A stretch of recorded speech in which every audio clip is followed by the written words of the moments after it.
What's up, everyone? It's another episode of the Road Trip Collection, and this is another episode with Borked Audio, which means it's a voiceover episode. So, past me is getting right into it with these comic books, and we're going to take a look at what is in here because I don't remember.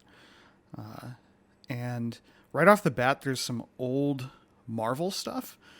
And this would be cool if it were in any kind of shape. This is all banged up, damaged. Even this is an older, uncanny X-Men here, pretty tore up around the sides and corners. This is stuff that I would love to see in a collection, in my collection. I mean, I already have all these, but I'm always willing to add more, but not beat up like this. Although this What If is in not too bad shape. That's something that I will probably keep, although it is chewed up at the bottom there. I recorded all these episodes a while ago, so now we're revisiting them, and I don't remember what was in here. Tomb Raider. These, if I remember right, these are all pretty cheesecakey. Lots of, low cut clothes and butts and rippling muscles. But I think there's kind of a market for them. These might be some that I just package up and sell as a box of Tomb Raider comics or something like that. Sapphire from Image. Spartan X. This is Jackie Chan. I don't remember this comic book at all, but I used to really love Jackie Chan, so I'm kind of surprised I wasn't aware of it. But that's kind of fun. Some Supergirl, also sort of beat up, but not too bad. I wish there had been a bunch more Marvel in this price range and time frame that was in like a collectible condition. More Tomb Raider, this time with Darkness. Some more Superman. More Superman. All the duplicates of these make me... They sort of reinforce the idea that this collection was a store. It came out of like a comic book store or something like that, where these were, in a dollar bin. But they're not worth a dollar. Again, beat up. I don't know if they were in the box like that or if this is, them getting transported and moved around. But yeah, not looking great. Madman Comics, steampunk stuff. People love steampunk stuff. American Flag. Samurai Penguin. I've seen a lot of issues of the first Samurai Penguin. I've actually never seen, like 2 or 3. Gen 13, Wild Core. Lots of 90s Image fun. Jim Lee Wildcats. Look at how big Jim Lee's name is. They were just banking on him being awesome. And it came with a free trading card. So, how about that? It's all about the trading cards. Kitschy little nonsense they threw in books. And that's not a new thing. Back in the 70s and 80s, there are all these comics that have, like, temporary tattoo inserts. Death Blow. More 90s Image fun. Godland. Samurai Penguin 3. We're going to put together the whole run. Crusaders, Bagged, Shadow Reavers.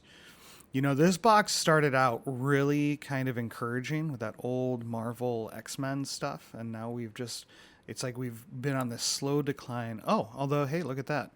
We've got some Batman books. Nightwing and Batman Gotham Knights 2. I'm not a huge fan of Batman, but I'm always willing to add more to my collection just because people love Batman. And then another issue of Force Works. Maybe we'll do a retrospective on Force Works. Yeah, Midnight Massacre, Night Stalkers.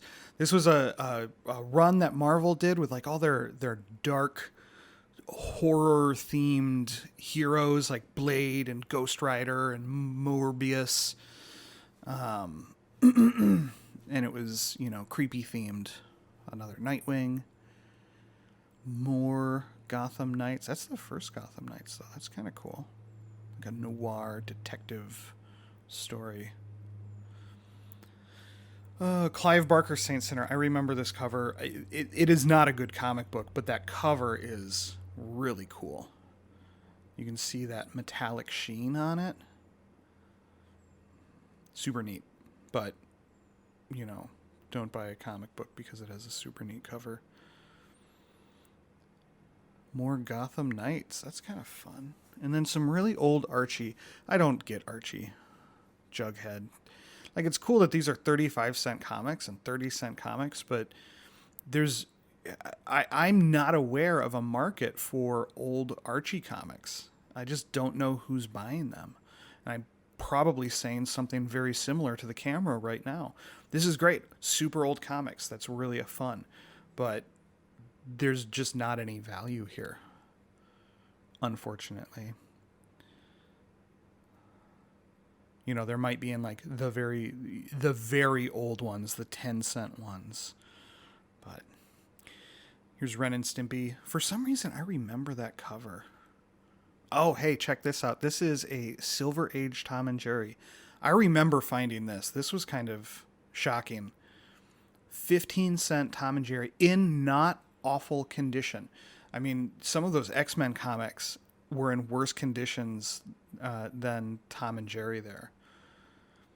And then Girls and Mr. T.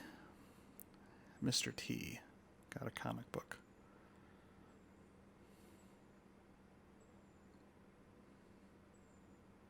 I don't know.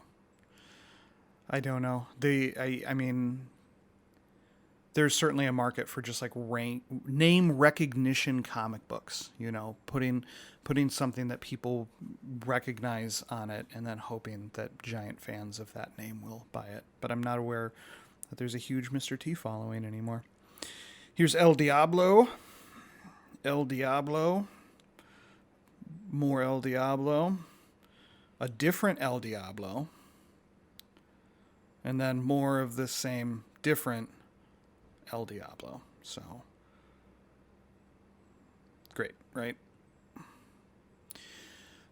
Forsaken, Feather, more Feather, Fathom, Michael Turner's Fathom, Forsaken, more Forsaken, Felon. I don't know, maybe we hit like the F's in some Felt, Pharaoh City. Yeah, this feels like at one point it was to a certain degree in alphabetical order. And then we've got some old Daredevil. This is Brian Michael Bendis Daredevil. Really awesome Daredevil.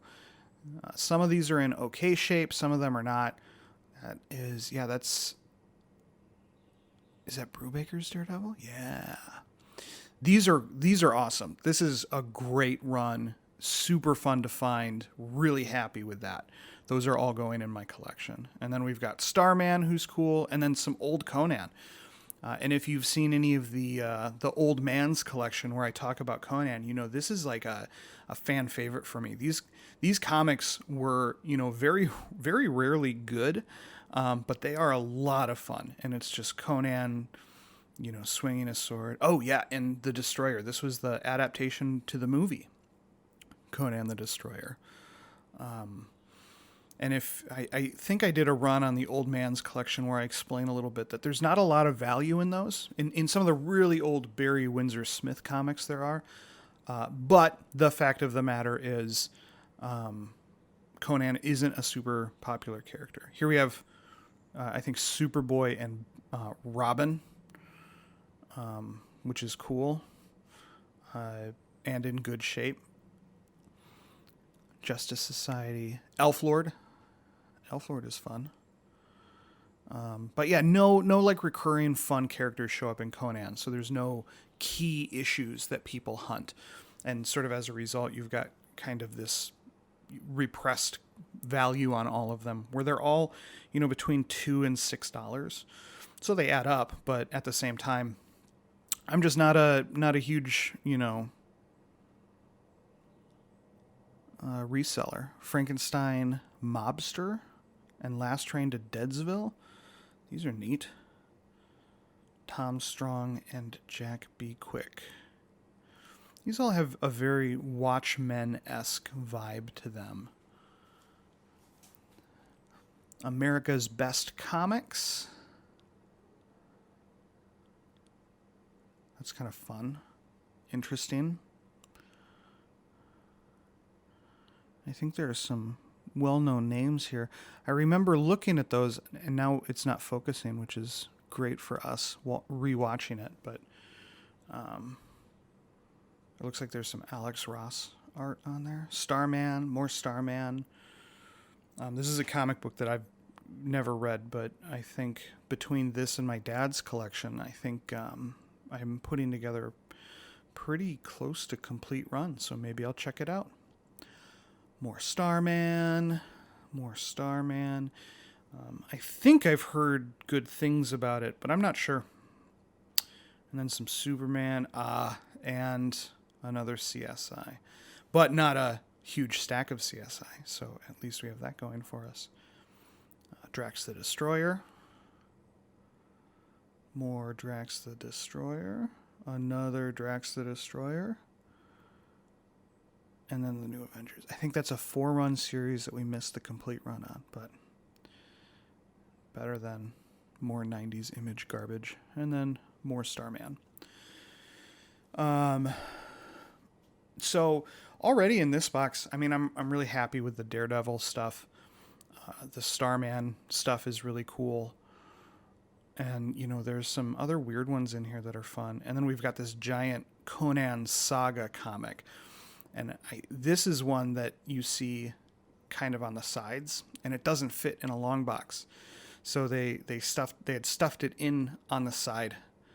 Yeah, you can see there. Long boxes are built for the width of a comic like Starman. So this was shoved in on the side, and as a result is banged up on the seam and down at that corner.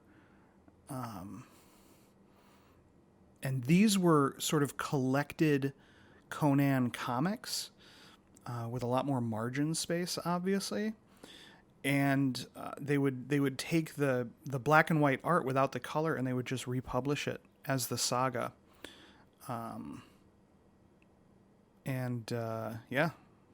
Make it a magazine. They were moderately popular for a while. You can still find those. There aren't a ton of them out there, but there were a few other magazines that were in that style. And then we've got more Starman coming out, and some duplicates of these. Not sure what I'll do with them. The fact that they're duplicated so much. I think with these like titles that I'm interested in, like Starman, I'll probably just take the best one and then resell the lot of the rest as, a bulk comic book box. Some more Tomb Raider. I don't know if any of these are any good. I doubt it. I've never really heard of any of them being very good. I think Top Cow had a long-going run of Tomb Raider. And then here we have Hatter M, the Looking Glass Wars. Kind of steampunky. Yeah. Between this and my dad's collection, the garage is starting to fill up with comic books. I've got to do something about it before the wife gets too angry. Here we have Fish Police. This is another indie comic that shows up a lot in these boxes.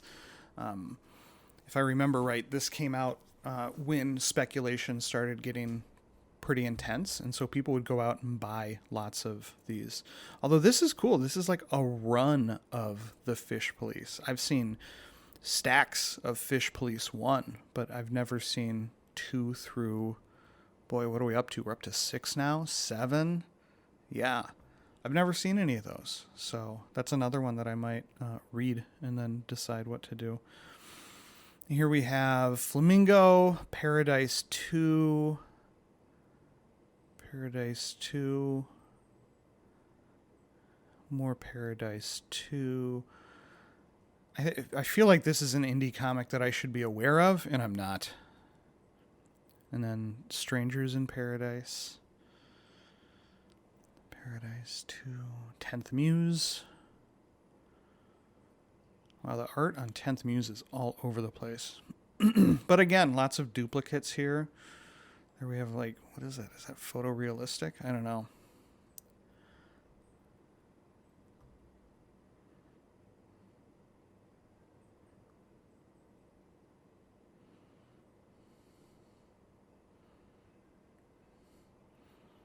And more 10th Muse. This is another comic I've never heard anything about. I don't know what's going on with it. Phasers?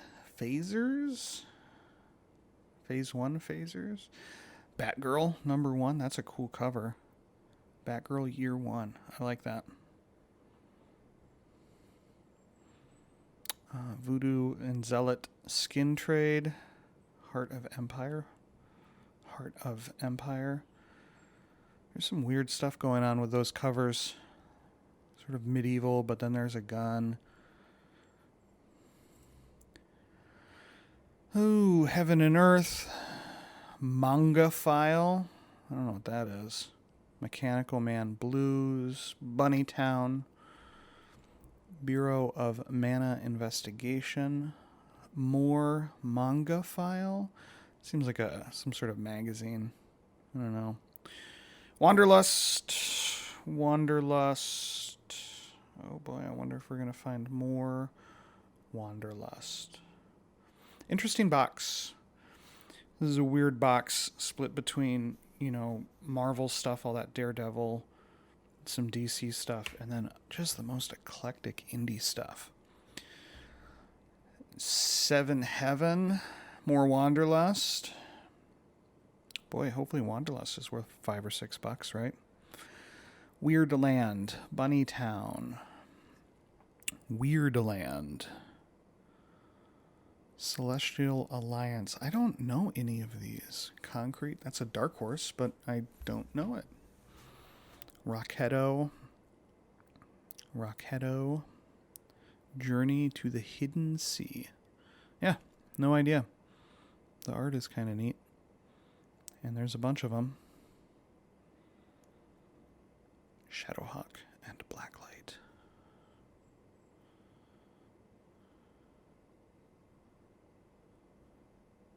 Well, you can see the table shaking a bunch, can't you? I never noticed that before, but I'm always looking at the comic books. Out for Blood. Arcanium.